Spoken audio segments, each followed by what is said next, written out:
there, guys, and welcome to another Krozzfyre cast with my special guest announcer. Lawish, thank you. Yes, I'm sure if you caught the previous cast, that Lawish was present there as well. And obviously, Lawish is my partner in crime, my PIC, my TV2 guy to go to.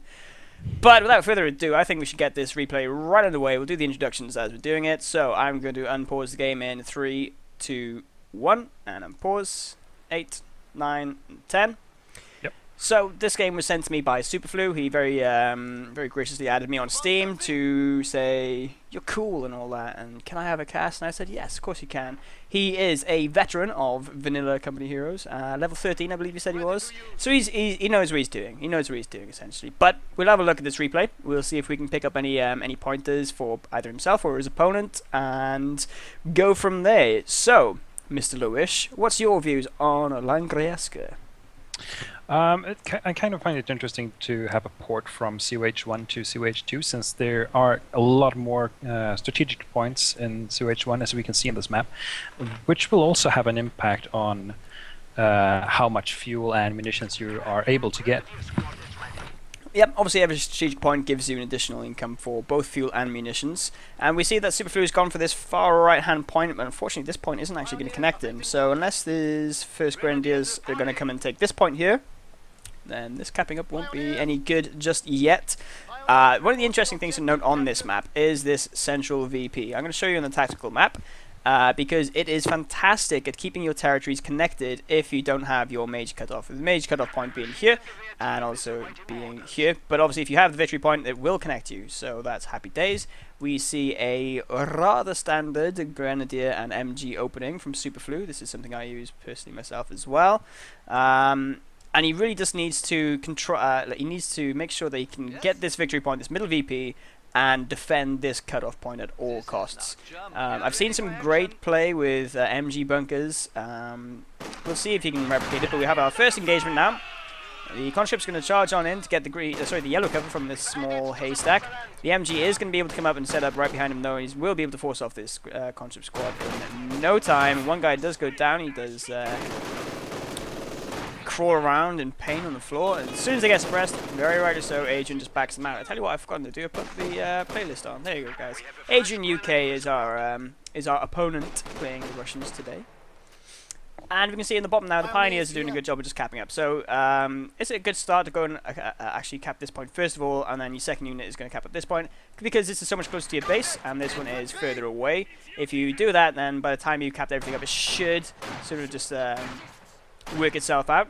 You see the Pioneers have been pushed away from capping this point, and he did the right thing. Instead of trying to engage, just immediately moved, because this means that Adrian has to sort of stay on this point if he wants to cap it, or he could try and chase, but obviously if he's chasing, he's going to find this MG waiting. It's also close. It's also close to the focal point house. This building is really, on this map, at least in vCoH, a really important building to hold, because that holds a rather big area of the map as well. I mean, quite a few of these buildings are very decent. There is a slight bug with this one here, but let's not mention that one. We see triple Grenadiers coming out now from SuperFlu then. He's got a brief engagement up here, but he's in green cover, so we should be happy for that. We see Molotovs now as well from Adrian. Pioneers! That was really close. Yeah, just managed to get out of there. Another Molotov coming down top. Now, this is the tricky thing when you know your opponent's gone Molotovs, because suddenly you don't have any leeway in any of the engagements. You need to... that's a bit of an early retreat there, unfortunately. But you don't have any leeway. When you've got Molotovs, you need to be expecting them in every single engagement. You need to be aware that and be able to move your troops out of the way. As we see, he just charges right on in against the conscript, so if he does throw a Molotov, he can be injuring himself as well. Always be on the lookout for this animation, though. You can see he went for it there. He cancelled in the last moment. So as long as you're consistently moving, there goes the Molotov. It is a decent Molotov as well. It does catch two of them. One goes down immediately. The other one is going to start burning. And actually, if we can just pause in 3, 2, 1. Okay, so I'm paused at 4:10. Right now 4:11, but... Alright, okay, that's fine. I just want to make a quick note. On the top side here, this is quite unfortunate. This was brought up quite a lot in the 1v1 tournament. That the bunkers actually cover the points right outside your base. So this top one, this covers it there. And also then for the bottom player, the point right outside your base is covered by an MG. It doesn't promote... It's not good, basically, because this point is inaccessible for pretty much the entire of the game, really, for your opponent. So this conscript is pinned immediately. He's going to have to get out pretty sharpish. But I just wanted to highlight that point, that these points are, you should never really go for these points unless you've got some sort of vehicular backup. And then again, at that point in the game, you're probably focusing on some other area of the map. However, I just wanted to quickly say that I didn't want to miss any of the action. So if you're ready to unpause in 3, 2, 1, and 11, 12, 13. Okay. So you can see he's got a mortar out now as well. Mortar is, it's okay. It's slightly questionable because there's one MG out in the field. You can obviously pin down troops. As soon as they're pinned, the mortar would be a lot more effective. But as of yet, we've got no stationary targets for the mortar to fire at. So I'm just a little bit. I mean, there are plenty of buildings from to shoot at. But there we are. Now we see the cutoff point is actually being, cutoff point is being challenged. It's only by combat engineers, but that mortar won't be able to hang with them. No. And the thing is, with strategic points, they cap so fast as well. So he's cut off instantly. That's right. I mean, obviously, he only needs to decap it for the cutoff to come into effect. We do see a good engagement for him in the middle. He will be able to push off those grenadiers happily. Good right Molotov. Excellent Molotov, actually. Yeah. Oh, he's going to be close. He's hanging about way too long. Yeah, he managed to get out. Both of them on a sliver of health. MG is currently suppressing this squad up here. So now that the mortar has something to fire at if he so chose, he decides to retreat back his pioneers. I guess he's trying to build... nope, he's not even upgraded actually yet. He's not upgraded to his battle phase 1. Which I would highly recommend he does, because he's floating quite a lot of munitions, which means by the time he does... There you are, he's getting them. Yep. By the time he gets a half-track out, he'd be able to upgrade the flamer straight away. But this Contra squad is retreating to its doom. He's running straight into the MG42. He gets held up on the... Oh, he's going to get out! Is he going to get out? Yeah. Oh, God, so lucky. I mean, amount of one-man units making it back to base is notable, at least. Okay, so now we see the... go, after you. No, I was thinking about commander choices, if it's possible anywhere, but well, he does currently this engagement is really important. It's not huge. I mean, he should be able to jump in this building. As soon as he does, the mortar should be firing at it. He can get a rifle nade. You can just fire a rifle nade in there right now and it'll go in. There you are, mortar's coming down straight away. The building is really low health as well. Yep, MG needs to back right up. There you go, so he doesn't get flamed. But in terms of, I'll just wait for this engagement to unfold. He is actually capping up on the left-hand side as well, which is good. But let's quickly go through his commanders then. He has the Festung Armor Doctrine, which gives him the command tank and the off-map artillery. Assault support, giving him the Tiger and Fragmentation Bomb as well as a strafing one. And Jaeger Infantry. So it'll be interesting to see which one he's going to decide to go for. Another engagement now then. These low health grenadiers against low health conscripts. He's unfortunately he's almost soft retreating because he's running away from them, but he does have the MG support. Yeah, he moves it into the fire of the MG. This, I think, is kind. I mean, it's kind of clever. He's still using his squad to cap the BP to stop the drain as well. Yeah, I mean. However, MG is getting flanked. He is flanked with the Flamer as well, but the Grenadiers are there to back him up. And I mean, the Flamers will go down very quickly, but the MG is also in danger. But the MG is now, because he decided to sit in place, he does just start sniping him in the back. There he goes. It's the first squad wipe, but it was inevitably going to come. Grenadiers on the left-hand side have decapped the opponent's field, but Adrian is doing the same on the right-hand side of the field. So it'll be a bit of do-si-do as they try and swap around the fields. And now he's got the MG in the building, especially as this blizzard is now coming in. It's fantastic because it gives him this huge area of sight, which is otherwise massively inhibited by the storm. On the left-hand side, I missed that on the left-hand side. I guess that was probably another good Molotov, but the conscripts easily handled. It wasn't. I don't know what it was. No, I think I'd guess a mine. Okay. Because the squad was injured before the conscripts came. Well, we see now that Adrian's actually gone for the hit the dirt doctrine. So I'm sure we'll see some PPSHs pretty soon. Those guys getting out there very slowly. And yep, the half-track is out and it has been upgraded straight away with the Flamer upgrade. Excellent idea, because there is nothing that you know of on the field that is really going to counter you. My only inhibition with this half-track is that you don't send it too far away from anything. Because he's going to this field point now, it's very far away. So if he does just get 1880 straight off, well, he's going to spend a long time limping back to anywhere near Pioneer. Grenadiers doing great to take an advanced cap down here. I'd like to see them being a little bit more productive, but fantastic map control at the moment. Yeah, so the conscripts have to run off. Flame track, I would just move him back towards the middle now and just keep on capping up. He does have a couple of units in base, and he's had this one Grenadier which hasn't been reinforced for too long, way too long. He needs to reinforce him desperately and get him out in the field. Even if you just queue up your reinforcements and you get him out, what happens is if you're near a reinforced bunker or reinforced half track or anything like that, you can build the next unit and walk away, and it'll continue building, but it won't pop out then until you're back within the range again. So that's something to bear in mind if you ever are in a tricky, sticky situation. Now we see that these Vet 2 conscripts with the PPSH is going to very easily start dealing damage to the Grenadiers, and the Grenadiers, unless they get some LMGs possibly, or Panzer Grenadiers actually are out in the field, they've just popped out. But I think he's relying on the half track, flame half track. He is, and he's. The trouble is, it's not supported. No. It doesn't need to be supported just yet because there's no AT gun out. He's doing a good job of evading any AT nades as well. But it's dangerous. It's always dangerous, and you always want a Pioneer squad nearby because, like I say, an AT nade will cripple it, and it will suddenly be useless. Panzer Grenadiers going up against the hit the dirt unupgraded conscripts. They should win that very handily, as they are. I mean, on the right hand side, the Grenadiers are pushed off, but the conscripts walk into a burst of fire from the MG and are instantly suppressed. Okay. Did he actually finish off that squad? I think he actually just finished off that squad. Yeah, he did. Those Panzer Grenadiers actually finished off that squad, so happy days. Yeah. We're pleased with that. There is an 18 gun out now, so now he needs to be very careful with this half track.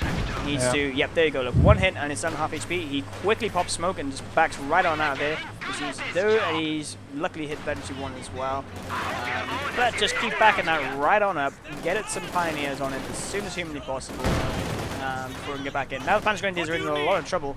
They need to back out. I did hear a vehicle there, T-70 on the field. Okay, Adrian popping out a T-70. Now this is the flip side of the rush into the half track, because there's no AT, there's no relative AT out at all. When you're quite a big tier 1 as well from I mean, SuperFlu. in terms of a 1v1, I'd say it's about average. You can get away with getting less units. But at the moment, he's got a huge bank of resources coming that he's just left in. He does have his medic station up, so that's good. He's preserving his units that way. But he just needs some AT out desperately. What is the best AT against T-70? It's difficult because it can quite easily outmaneuver a pack gun. It can outrun Panzer Grenadiers who have Shreks. So you need to try and catch her off guard, get her with a Faust, get her with a Telemine in a good position possibly. But we can see that, like I say, he's just effectively uncounted, and the half track won't be able to do anything at all against him, especially with the AT gun out as well. So as soon as humanly possible, we need to see some AT. I mean, the thing is, I think what he might be doing, I think he might be waiting to get his tier 3 to get a P4 out. I assume that's what he's trying to do. And whilst that isn't a terrible idea, it's just so it's a long time that this T-70 is going to be encountered. And you see the amount of damage. I mean, he's only got 2 kills at the moment, but he's popping away, pushing units off left, right, and look at this. Another unit's been forced to retreat. HSG was forced to retreat. And he can just capitalize on this now. He's decapping the fuel. There we go, Panzer Grenadiers with Shreks. Panzer Grenadiers are Shrek up, yep. Well noted. Obviously, it's very expensive in terms of munitions. But the T-70 is just going to be easy enough to get on out of there. The Panzer Shrek range is huge, right? That said, he's now in the... Yeah. That engagement going in with tricked up Panzer Grenadiers against those PPSH conscripts is not really a good idea, since with Shrek upgrades you're actually losing 2 guys that can shoot, and now he has none in that squad that can shoot on infantry. Yep. So, and it was unfortunate, it was just these 2 squads are in the wrong position. The Panzer Grenadier really needed to be on the left-hand side of Trace 7 T-70, and the Grenadiers really needed to take out the PPSH guys. But there we go. And as you rightly mentioned, obviously the Panzer Grenadiers, when they do have the 2 Shreks, the last 2 people will have those Panzer Shreks, but there is no relative anti-infantry damage. And this one T-70 alone has entirely pushed off his map. Push him off the map. There's no units in play at all right now. Everything is either in his base or retreating in his base. And this is the trouble. He's gone for an Ostwind. an Ostwind will do enough damage against T-70 to take it down, because T-70 is a light vehicle and the Ostwind is a medium vehicle, so it will be able to tank the damage and whatnot. But I feel it's a little bit, you know, you're just giving the T-70 a bit too much advantage. You have done well in actually preventing any losses from the T-70, but the amount of territory and income that you've given up in terms of that is it's a bit too big. And also the Ostwind, it's not anti-tank still. You know, it's as soon as an Su-85 arrives or a T-34 arrives, that Ostwind is dead meat. So, VP advantage is going to be a triple cap soon enough. Either SuperFlu has done alright, he's actually in control of the VP, that's right, in control of the lead of the VP, should I say. I think what he really should be doing against, especially against the third, is trying to utilize his rifle nades more. I don't think I've seen a single rifle nade yet, but I mean, as soon as the guys hit the dirt like this, it's an open invitation for rifle nades. The same when you pin the guy with an MG. There you go, look, these guys, these Vet 2 guys, well, they're going to start eating a lot of damage from the Ostwind, who's just eating shots from T-70 like it's nothing. It's worth noting, throwing a bundled nade is really not worth it against Hit the Dirt, because it does cost too much compared to what you get, because the area effect is quite small on a bundled nade. That's right. Oh, this is some tricky position there. Yeah, the T-70 should go. I mean, he should have been focused on the T-70 a little bit earlier, because as soon as the T-70 is down, he's no longer got the threat of it. But unfortunately, he was trying to focus down the squad, the Krozzfyre squad first. He does take another shot from the back, and he's very low. He's going to chase it down into the base. Not a terrible idea. He might be able to take out these Vet 3 conscripts as well, but I mean, it's at the cost of an Ostwind. He needs to take down both of these squads, otherwise it's not worth it. It's not viable whatsoever. But meanwhile, back in the central action, this MG is doing a good job of firing against the other. It's dead. There's T-34 coming in. Alright. Yeah. T-34 even. Ooh, but these Vet 3 conscripts are so low. No, he's just reinforced. He should be able to reinforce and make that. I mean, he actually kind of smoked himself. He was smoking away from the T-34. Oh, he gets a shot off. No, he's going to reinforce quickly enough. I mean, at this point, I mean, the Flame Half-Track isn't doing anything. Like, the Flame Half-Track's alone on the side, and he really could have come behind this MG. He could have taken out the AT gun with it as well. But there we are. I mean, the Ostwind didn't pay for itself. It did manage to take out the T-70, but a P4 I feel could have been a bit better. Or if you'd utilized it with your half-track, Flame Half-Track. I mean, this half-track, you'll watch it now, it'll absolutely just spay this. But it is caught out of position again. Yep. If he'd done it earlier, then then Adrian would have been, he would have been forced to choose what to attack, the Ostwind or the Flame Half-Track. Now he can get a shot at both, but well, good retreat with the half-track out of there. Yeah, I mean, I would have liked to have seen Adrian maybe put a little bit more pressure on it, but at the moment, I mean, like I say, the only AT he's got is Panzergrenadiers, and I would at best say that's soft AT, because it's just, it's not very reliable. The T-34 is going on a little bit of a rampage now. Grenadiers retreated too early. If he got a Faust off, it would have at least stopped the ram and prevented him from being as much of a bother across the map. But there we are. That's my personal. Well, then again, I mean, that's a lot of munitions not to take a unit down. So, I mean, no, I would contest that simply because I mean it's forcing your combat engineers to go out and repair it, and it's also forcing two units to not engage anything. So here comes the Shreks now. Panzergrenadier Shreks, they will do decent damage against the T-34. Anyway, it's only about 66% health, 66 roughly. Yeah, that's an estimate, that is. But the T-34 is going to come down and try and push off these Grenadiers, stop them from capping. But the map control is starting to come back in the favour now of SuperFlu. He's gotten over the T-70 awesome rush. Time to Shrek it. Yeah, like there you go. Like, oh, he was running him over. He did a very good job of running him over. He's almost squad. Yeah, remember guys, vehicles run your shit over like there's no tomorrow. And he retreated his Panzergrenadiers since they were caught in the MG fire. Again, I mean, that's not the best choice. Flame Half-Track could have moved in while the T-34 was distracted. The Mortar eventually had taken it down, but now the T-34 is going to roll on in here. Nothing here can damage it. Nothing here can damage it at all. I think he should really move out faster. I'm not sure if he sees it coming, but he really should move out faster, just to, even if it kind of, well, Oh, there we go, another Grenadier squad. But That was the MG then. I'm not too sure what he was looking at then either. It wasn't much that he could have been distracted by, but maybe he was trying to get the Panzer Grenadiers back in the field as soon as possible. That was a vet 2 or vet 1 MG. Didn't want to lose that. In this situation, I would definitely try and recover it. And unfortunately, we lost a member on this Grenadier squad. You won't be able to do it without losing the Grenadier squad, which is now nowhere near worth it. The MG is fantastic against the hit the dirt conscripts because Another guy. MG fire. don't recruit with Panzer Grenadiers. Don't recruit with Panzer Grenadiers. Don't do that. Oof. God, that's like having an MG with Panzer Grenadiers and a Shrek. Why would you do that? It would be probably the most indispensable unit. No, the undefeatable unit ever. Great bottleneck going across here now, but unfortunately, as you already mentioned about bomb grenades, they don't do as much damage as rifle grenades can do against hit the dirt guys, because the area effect damage isn't there. But now that hit the dirt has been changed, actually no, it doesn't change anything. It just means they're in yellow cover now, essentially, rather than anything else. It's quite an interesting engagement. You should be able to force off these vet 3. There you go. As soon as he forces them off, they should just change his direction. Ooh, they're down to 1 member, but he wouldn't have got that. Grenadier's son freeze. Oh, and the Panzer Grenadiers are freezing as well. I'm not too sure if this Grenadier is going to make it home as vet 2 Grenadier. But here comes a P4. Yeah, so it's way past his due date, but he's still floating at 680 manpower at the moment, which is... I wonder what he's waiting for. I wonder too. I mean, it's possible we might see a Pack 43 blade. And I think he's mortaring himself as well. He is a little bit... Oh, no! And this guy's freezing. Just jump him in the building. That's what you need to do. Don't retreat him. Jump him in the building, warm him up, and then get him out. Which he should have chosen the other building because... Oh, heavy snow! Nah, he's in. He's in. Yeah. Something to bear in mind. Heavy snow really slows your units down. Even if it's not very much, not a big distance, it will still slow you down a lot.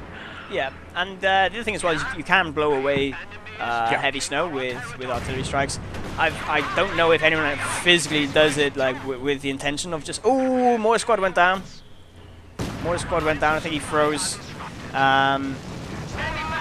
So yeah, preservation of his support units is not great, unfortunately. And the support units are the things that really are the... I'd say are the best things about the austere army. The MG42 especially, you sort of look at it post-match and it always has this ridiculous like efficiency percentage. Yeah. And the arc is so wide, it's vital for any real army. And it's not recruit either. He does his sniper out. What's your opinion on that? I think he's... He's not doing it, yeah. Airstrike over here on the half track. Get that out in time. Right. Yeah. So yeah, that's fine. Sniper I think is not a bad idea. Against hit the dirt it's not bad because hit the dirt obviously they're immobile. The sniper can just sit back and just start racking up kills. And I think it's kind of an okay timing, and maybe slightly earlier would have been better, but I mean, you can't really complain too much about it. What I really want to see him do is get this half track over here, reinforce all of these support weapons with the half track, and then suddenly his army doubles almost. Well, not really doubles, but it's back to 100% efficiency once again. P4 is going to pick away. Oh, after you. Yeah, it's really worth it to recruit support weapons. Definitely. Well, they're your own investment. You know, you put money into them. And if you think about it, it costs 90 manpower to recruit. Always worth it. Always worth it. Especially you see this 240 manpower investment you put into it. So, sniper picking away, 3 kills now. He's going to be able to take out the pack-in quite easily. And the P4 is just hiding behind the line of sight of the hedge, which is quite... Again, Panzer Grenadiers, upshrect, going in close. I'd assume he's just trying to throw a bundle nade off. And look at that, Panzer just... He does have Shreks on both his squads. I'm not sure that is a good idea. I mean, we haven't seen all that many. We have two T-34s, but he really needs to think about what is his main anti-infantry and main anti-tank unit. Absolutely, I think you're spot on right there. I actually want to talk about this a little bit more. If we can pause in 3, 2, 1, and pause. Pause at 23:12. Right, I'm at 14. Okay. Essentially, what I want to say is that Panzer Panzer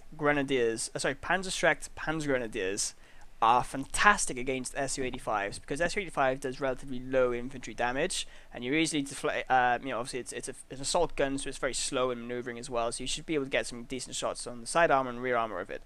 Against T-34s, not as much. T-34s are really susceptible to Panzer IVs and to the AT guns, but it's because the T-34s do a lot more infantry damage. You're really going to start having a manpower drain if you're just going to try and charge in there with Panzer Grenadiers. And obviously, as Lewis mentioned, they lack the anti-infantry then, the Panzer Grenadiers. As soon as they're upgraded, they lack it. So I'd like to see one of them Shrek'd up and the other not Shrek'd. And keeping them together. Exactly. But there we are. I just wanted to very quickly say that. So I'm going to get this replay back on the go, and I'll... so I'm at 23-12, 23-13, 23-14, 15, right? He's actually got another sniper out now as well. I'm not too sure about two snipers. One sniper is not fine. At this point. Especially since he... Did he know about the second T-34? I mean... No, I think now it's been revealed. I think he knew there was definitely one. I don't think he's seen the second one.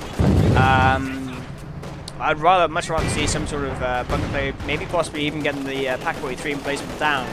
Yeah. Pack 43, it's a little bit glitchy, a little bit buggy, but it does fire through hedges and things. So you can get pack emplacement right here. Obviously, I wish you can't see this, but back in the base, and it'll fire through these hedges. Obviously, the range is huge. Now the sniper is in great trouble. Retreat, mate. Yeah, but too late. When you got two T-34s chasing after you. And again, why is the other sniper is retreating? Yep, the other sniper could have stayed on the field. He could have just moved. Sideways. Because now, well, it's saved by the couple of Shreks, but you look at the amount of damage the Shreks do. It's nowhere near good enough. And the P4, meanwhile, on the left-hand side, is doing nothing. Nothing at all. Now the half-tracker is completely out of position. Yeah, it's always out of position, it seems. He needs to move it more, use it more. Ooh, Panzer Grenadiers! Yeah, that was dangerously close. Half-tracker is now doomed. We very nearly lost those Panzer Grenadiers. And again, Panzer Grenadiers standing in, not supporting. P4 is now coming across, but by the time he gets here, one T-34 will ram him, the other T-34 will finish him off. Panzer Grenadiers won't be able to do much against it. Sniper most certainly isn't going to do anything against the T-34s. So see, here you go, the inevitable ram comes straight in. There you go. Damage engine, he's going to be a little bit out there. Panzer Grenadiers should be able to get one more shot off. He is being pinned by an MG. Can he get one more shot off in this Vet 2 as well? He does, but there you go, now it goes down. But here we go, AT gun. That's exactly what SuperFlu is missing right now, is either the emplacement or just the AT gun in general. This engine is not completely gone. He could have been moving this vehicle, which he definitely should have been. Just slowly retreating back, but that will go down. Yes, he's called in a command tank now. Command tank, it's not a bad idea. It's okay against T-34s. Just give the build time. I mean, build time is something that we can consider. But it does mostly do damage against infantry, if I recall. Yeah, it's not a great AT. I haven't seen a straight up 1v1 with a T-34 and a P4, but I mean, it's got quite kind of rapid fire look. It's doing decent damage in rear armor actually. But now he's chasing. He doesn't want to chase. I mean, I know he desperately wants to finish out. Ooh, T-34 does go very low, but he can't chase in like this because, well, okay, the AT gun isn't actually. It was really out of position for too long. All right. AT gun is now had time to focus. Look, one shot. He's now got eventually two in this bad boy as well. Oh, and he should move. Come on, don't micro you. Oh. Sitting in front of an AT gun, I mean, you're never going to win that engagement. Pops the smoke, but he runs out away from the smoke in the wrong direction. Now he's starting to kite the AT gun. It's a little bit better. The T-34 is there to finish up. Oh, it actually takes out the AT gun, so he'd be happy with that. It was Vet 2. But, I mean, he's an AT gun for the cost of any vehicle is not really worth it. P4 is actually hanging in with this guy. Oh, there you go, out of control now. But he does a infantry on the way. Hopefully they can seal the deal. But meanwhile, he's just using his conscripts to cap up all around the area. SuperFlu does have his Grenadiers on the left-hand side to try and cap around there. Unfortunately, just retreats these Panzer Grenadiers straight off again. And this is a unit that can be capping or decapping. It's a perfectly good unit to be using. It's Veteran 3. It's not going to go down anytime soon.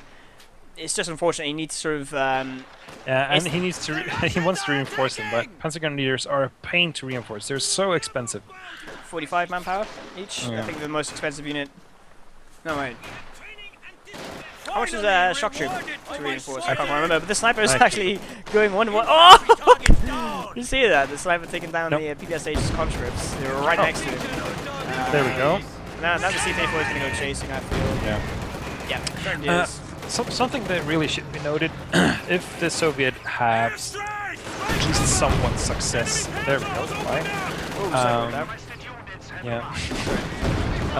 With the T-34s, and if they have some, well, decent fuel income, they will keep building T-34s. Absolutely. That's the best thing about T-34s is that you get one, you get two, you get two, you get three. You just keep buying them. They're so cheap. If you send them out one by one, they aren't very effective. If you send them out 2, 3 at a time. But right now, I think he knows that there are no Panzer IVs on the field, so I think he did the right thing to move the T-34 out. And whilst Adrian hasn't actually been going for the cutoff point, he's been doing a good job of harassing the field at all times. Yeah. I just feel that. Yeah, I mean, it's just important. He needed that solid AT, not a tank, not troops, something solid, an AT gun. Because again, if you recruit an AT gun, it's 90 munitions. If you lose 2 members of Panzer Grenadiers, it's 90 munitions. And I'd much rather have the pack gun out there to be able to deal consistent damage. There he goes. Pack gun's gonna have to get out. He did drop his Shrek, so he's now only got 1 Shrek on that guy. Yeah. Left hand side, Grenadiers very low, very, very, very low to these conscripts. Conscripts are able to push them off. T-34 finishing up squads mid as well. Yeah, he's down to 3 Panzer Grenadiers and a Grenadier squad now, as well as a Pioneer. And I think this is the closing sort of segment of the game. So what I'd like to do now, I'll take the fog of war off for you guys, and I'll try and give you some pretty panoramics and whatnot. But I think the important thing is for SuperFlu to focus on. Unit preservation is obviously key for any game, and I think everyone knows that. It's kind of a basic thing. But in a more advanced theorem of it, if you look here, he's got the 3 support weapons. He's got the Maxim there, he's got his own MG42 and a mortar. If you recruit these early and use that half track, he would have been able to have a great amount more control over the enemy infantry. Desperately needed a pack gun or a pack emplacement. He did have the option of getting pack emplacement there, but never seemed to get it. He did have enough manpower quite a few different times as well. Yeah. There we are. Quite a lot of manpower. And I mean, if you were able to get more bodies up in the field using that manpower, I really think you should do that, because just you're 1 squad low. I mean, you could have 1 more squad, 1 more unit, does something. I mean, your manpower does nothing when it's in base. In your wallet, it's pointless. That's right. I mean, I think that these Panzer Grenadiers are very close to going down now as well. Yeah. I think that, like I say, even if you just reinforce it with just Pioneers, it's still getting your bodies on the troops, and they'll reinforce very quickly out of that half track. Like I say, the half track was extremely underutilized, as was the P4 originally. Getting the Ostwind against T70 is not a bad idea, but like I say, because there's a T70, there's a T34 around the corner. You know, it's something long before T34 pops out. So if you're going to get an Ostwind, I think you should play with it kind of conservatively. Try to harass more rather than doing base rushes. Just pick off squads capping. I think that's best way to use that. That's right. I mean, I think, you know, KV-8 is more of a sit into the base and laugh kind of unit. Yeah. We actually call it the lol tank, because that's what it makes you do. It makes you lol. But yeah, the Ostwind, it was his first vehicle out. Well, first tier 3 vehicle out. He needed to preserve it, and he threw it away. If he picked up that T70 and backed out, it would have been okay as long as you'd been able to repair it. I think the other thing. Oh, there you go. Playback over. Good game.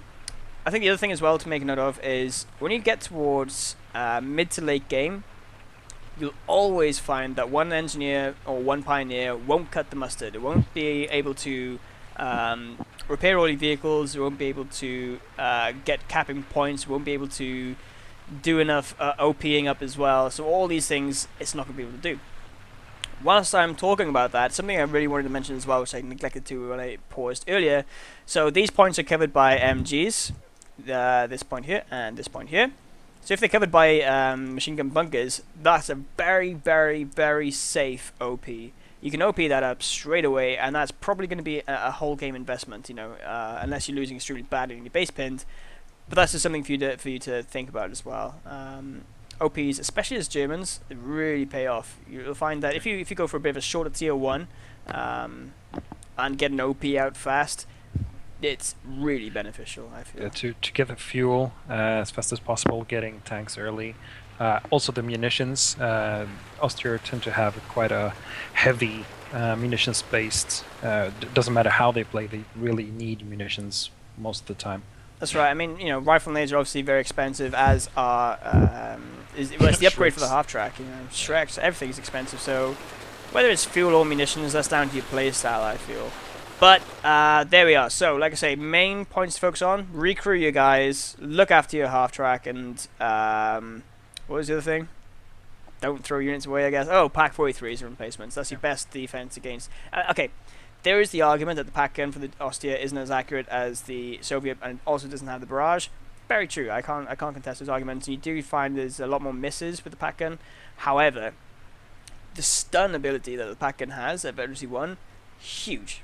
I think it's about 10 seconds. It's so good.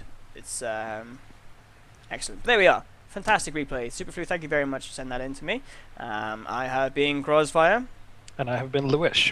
And until next time, guys, have a happy day of gaming or leisurely masturbating, whatever you do in your free time. I don't tell you what to do, don't tell me what to do. And I'll see you guys next time. Take it easy. Yeah, see you on the battlefield.